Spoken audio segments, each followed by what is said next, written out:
बिस्मिल्लाहिर्रहमानिर्रहीम। अस्सलामु अलैकुम। लाखों करोड़ों दुरूदो सलाम मोहम्मद मुस्तफ़ा सल्लल्लाहु अलैहि वसल्लम और आले मोहम्मद पर। मैं हूं उमर दराज गोंदल और आप मेरा यूट्यूब चैनल देख रहे हैं। नाजरीन, आप हमें रोज़ाना की बुनियाद के ऊपर सुनते और देखते हैं, आप हमें फीडबैक देते हैं। हमारा मकसद इन ख़बरों को आप तक पहुंचाने का सिर्फ एक होता है कि हम आपकी कुछ तरबियत या आपको कुछ आगाही दे सकें। तरबियत से ज़्यादा बेहतर ये है हम आपको अवेयर कर सकें, कुछ नॉलेज दे सकें। आपको मालूम है कि आज ईरान के अंदर सदारती इंतखाबात हो रहे हैं और लोग जो हैं वोटिंग के अमल में हिस्सा ले रहे हैं। मैं आपके सामने इस वीडियो में आज जो तफसीलात लेके आया हूँ वो इस मुतल्लिक हैं कि ईरान के अंदर सदारती इंतखाब कैसे होता है, सदर कितना बाइख्तियार होता है और सुप्रीम लीडर का क्या किरदार होता है, और फिर जो हमारे पास गार्डियन काउंसिल है ये क्या चीज़ है, ये किस तरीके से सदारती उम्मीदवारों में से कुछ लोगों को निकाल देती है, कुछ को रख लेती है। और फिर इसमें से जो ख़ास बात है कि मजलिस खबरगान के इजलास जो इंतखाबात हैं वो भी आज हो रहे हैं। ये आपके लिए बड़ा इंपॉर्टेंट है।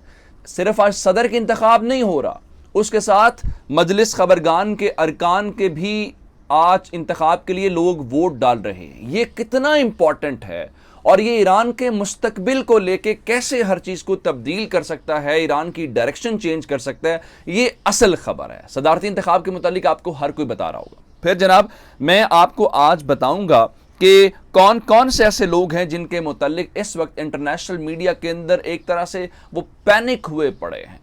इसराइल का मीडिया लिख रहा है, अमेरिका का मीडिया लिख रहा है कि अगर ये शख्सियत जीत गई तो हमारा क्या नुकसान होगा। उसमें जो इस वक्त सरे फहरिस्त शख्सियत है वो बड़ी सुप्रीम लीडर की करीबी शख्सियत है, और अगर वो जीत जाते हैं तो इसका मतलब ये होगा कि सारे का सारा एजेंडा या सारे का सारा जो वो प्रिंसिपल्स फॉलो करेंगे या नाफिज करेंगे वो सुप्रीम लीडर के होंगे। इसीलिए उनकी जीत के ऐलान से पहले ही जो मगरबी मीडिया है उसने रोना धोना क्यों शुरू कर दिया है, मैंने ये आपको इस वीडियो के अंदर बताना है। फिर आज पहला वोट जिस मौजूद शख्सियत ने कास्ट किया, उन्होंने क्या ऐसा पैगाम दिया है, क्या ऐसी बात कर दी है कि हमें यूं लग रहा है कि इंतखाबी नतीजे से पहले ही बाजी पलट गई है। और सुप्रीम लीडर के क्या आज अल्फाज थे, मैं वो अल्फाज 3-4 सतूहात के ऊपर आपको बताऊंगा।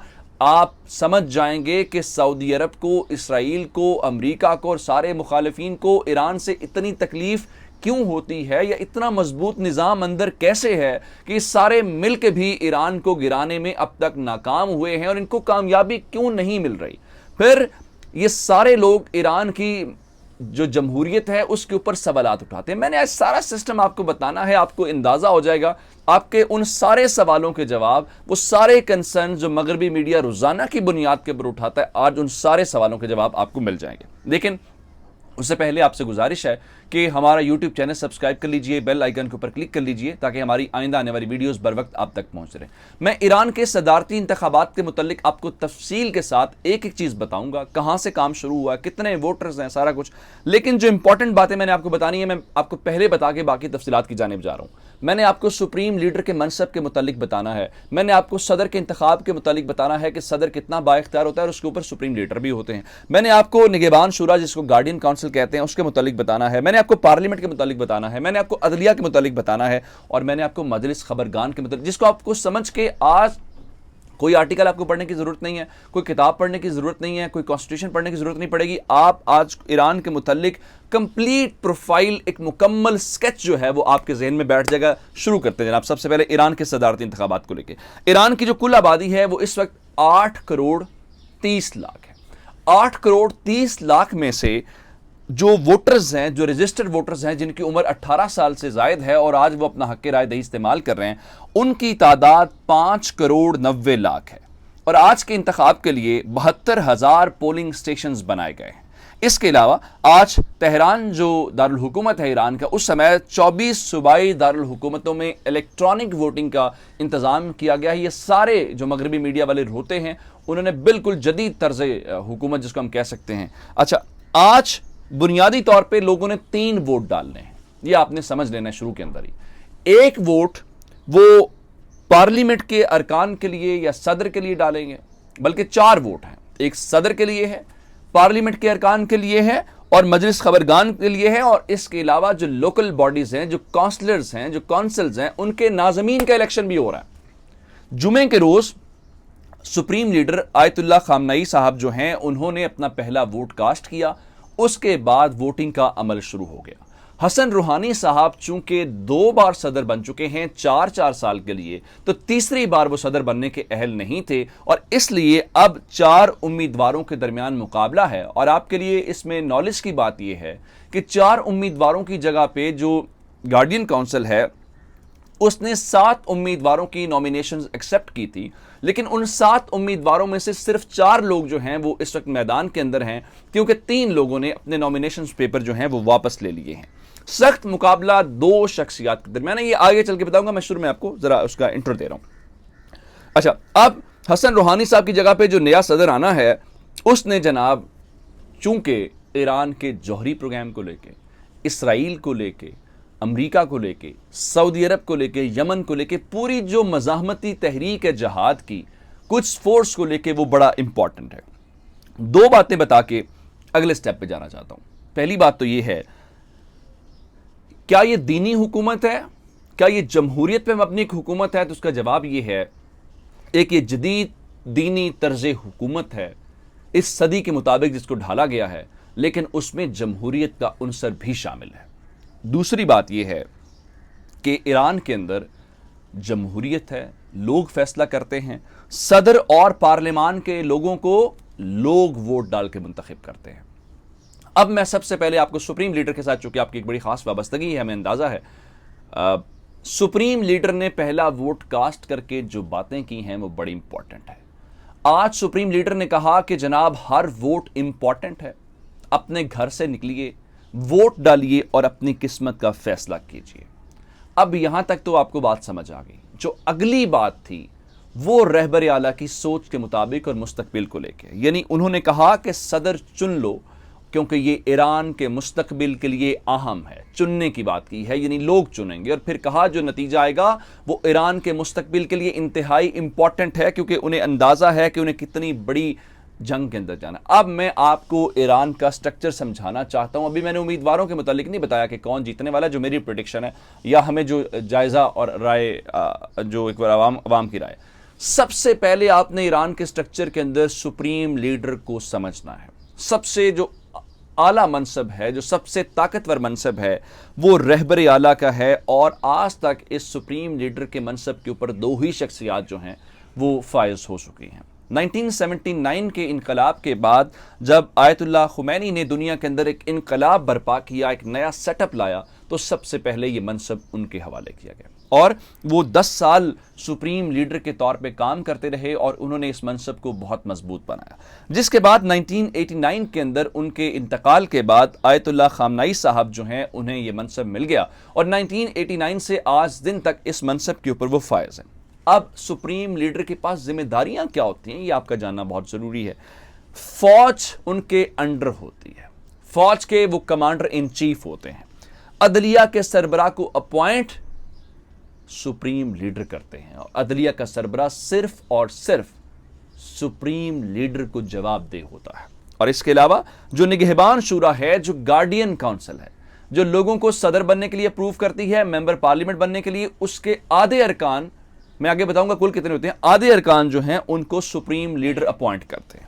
سرکاری میڈیا یعنی ٹی وی ہے، ریڈیو ہے، اس کے سربراہان کو بھی اپوائنٹ رہبر اعلیٰ کرتے ہیں۔ اب ایران کے سیاسی ہیرارکی کے اندر دوسری بڑی منصب جو ہے وہ جو پوزیشن ہے وہ صدر کی ہوتی ہے۔ یہاں پہ صدر 4 سال کے لیے منتخب ہوتا ہے۔ یہاں پہ انہوں نے ایک پابندی لگائی ہے، یہ نہیں کہا کہ کوئی شخص 3 بار صدر نہیں بن سکتا، ایسا نہیں ہے۔ مسلسل 2 ادوار کے بعد تیسری بار کوئی صدر نہیں بن سکتا۔ یعنی ابھی حسن روحانی صاحب جو ہیں وہ صدر اس لیے نہیں بن سکتے کیونکہ مسلسل 2 بار وہ صدر بن چکے ہیں، یعنی ایک ٹینیور گزرنے کے بعد وہ پھر جو ہے وہ الیکشن لڑنے کے اہل ہو سکتے ہیں۔ اب آپ کو باقی چیزیں سمجھنے کے علاوہ سب سے پہلے نگہبان شورا سمجھنی ہے، یعنی گارڈین کونسل کیا ہوتی ہے۔ یہ انتہائی امپورٹنٹ باڈی ہے جو ایران کے الیکٹورل سسٹم کے اندر ریڑھ کی ہڈی کی حیثیت رکھتی ہے۔ कुल 12 अरकान होते हैं। जिस तरह मैंने आपको सुप्रीम लीडर के मनसब के अंदर बताया था कि 6 अरकान यानी आधे अरकान जो हैं सुप्रीम लीडर अपॉइंट करते हैं, और बाकी जो 6 लोग हैं उनको अदलिया और पार्लियामान के लोग मिलके अपनी अपनी नॉमिनेशंस के लिए अपना जो शेयर है उसके अकॉर्डिंगली 6 लोगों को ये 2 इदारे अपॉइंट करते हैं। अदलिया और पार्लियामान के जो लोग हैं या जो सुप्रीम लीडर ने अपॉइंट किए हैं ये 6 साल के लिए आते हैं, और हर 3 साल के बाद आधे लोग चले जाते हैं। यानी आप जिस तरह सेनेट होती है ना, बिल्कुल उसी तरीके से कि 6 साल के लिए लोग आए हैं, उसमें से 6 लोग जो हैं वो हर 3 साल के बाद जो है रिटायर होते जाएंगे, उनकी जगह पे नए लोग आते जाएंगे। और अब इसके अंदर जो इस वक्त शख्सियत है वो आयतुल्लाह अहमद जन्नती का नाम आपने याद कर लेना है। मैं आगे चल के इस पर्सनैलिटी के मुतालिक आपको बताने वाला हूँ। अब आ जाते हैं जनाब, हमने सुप्रीम लीडर, सदर, निगहबान शुरा, अब पार्लियामेंट को लोग मुंतखब करते हैं, ये बात दुरुस्त है। 290 कुल अरकान हैं और ये कानून बना सकती है, जो सदर है उसका मुआखजा कर सकती है, जो बजट है उसको मुस्तरद कर सकती है। निगहबान जो शूरा है अगर उसको ये कोई भी काम करेगी, यानी ये निगहबान शुरा कितनी इंपॉर्टेंट है, पार्लियामेंट कोई भी लेजिस्लेशन करेगी, कोई भी काम करेगी, निगहबान शुरा उसकी मंजूरी एट द एंड देगी। अगली बात अब है सबसे इंपॉर्टेंट चीज जो इस पूरे स्ट्रक्चर के नीचे हमने कहा था सबसे ऊपर शख्सियत किसकी होती है, वो होती है सुप्रीम लीडर की। अब जो इदारा सुप्रीम लीडर को अपॉइंट करता हो, रिमूव करता हो या उनकी कारकर्दगी को देख सकता हो, फिर वो सबसे इंपॉर्टेंट हुआ तो वो है मजलिस खबरगान, जिसके आज इंतखाबात हो रहे हैं। और ये इंतखाबात हर 8 साल के लिए होते हैं, और ये इंतखाबात जो हैं ये ज़रूरी इसलिए हैं कि टोटल 88 जो आलम दीन हैं वो मजलिस खबरगान का हिस्सा होते हैं। और ये 88 जो अरकान हैं जो आलम दीन हैं, इसके अंदर माहिर कानून, मुख्तलिफ जो लोग हैं, मतलब जो कमांड या ग्रिप रखते हैं, वो रहबर आला को अपॉइंट करते हैं। और इस वक्त आयतुल्लाह अहमद जन्नती जो हैं वो मजलिस खबरगान के सरबराह हैं, और 8 साल के बाद जो है वो इलेक्शन होगा। और अब जो एक ऐसे सदारती उम्मीदवार हैं जो सुप्रीम लीडर को रिप्लेस करेंगे, उनके जाननशीन साबित होंगे, आज के इलेक्शंस में वो हिस्सा ले रहे हैं। फिर अदलिया है जिसके चीफ जस्टिस को सुप्रीम लीडर अपॉइंट करते हैं और वो सुप्रीम लीडर को जवाब दे हैं। अब आ जाते हैं जनाब कौन कौन ऐसे 2 लोग हैं जो इस वक्त इस मनसब के अंदर हिस्सा ले रहे हैं। उसमें एक मोहसिन रज़ाई साहब हैं, उसमें एक शख्सियत अब्दुल नासिर हिमाती साहब हैं, इब्राहिम रईसी साहब हैं। अब मोहसिन रज़ाई साहब जो हैं वो पासदारान इनकलाब के साबिक सरबराह हैं। अब्दुल नासिर साहब जो हैं वो सेंट्रल बैंक के सरबराह हैं, उन्होंने इकोनॉमी के अंदर जो है PhD कर रखी है। जो मेन इंपॉर्टेंट शख्सियत है वो इब्राहिम रईसी है, और इस वक्त के जो जायज़े हैं, जो प्रेडिक्शंस हैं, वो इसी बारे में हैं कि जनाब वो सदर मुंतखब होने वाले हैं। वो मौजूदा इस वक्त अदलिया के सरबराह हैं, और अदलिया के सरबराह को अपॉइंट सुप्रीम लीडर करता है। और ये इत्तलात हैं, ये जायज़े हैं कि वो आने वाले वक्तों में जो है रिप्लेस करेंगे सुप्रीम लीडर को, और सुप्रीम लीडर उनके ऊपर बहुत एतमाद करते हैं। तो ये तमाम चीजें आपको समझ आ गई होंगी। अब रिजल्ट्स आएंगे तो रिजल्ट्स के साथ आपकी खिदमत में हाजिर होंगे। मुझे उमर दराज गोंदल को फेसबुक, ट्विटर, इंस्टाग्राम के ऊपर फॉलो कर सकते हैं। मेरा यूट्यूब चैनल सब्सक्राइब कीजिएगा। आपकी समातों का बहुत शुक्रिया। खुदा हाफिज़।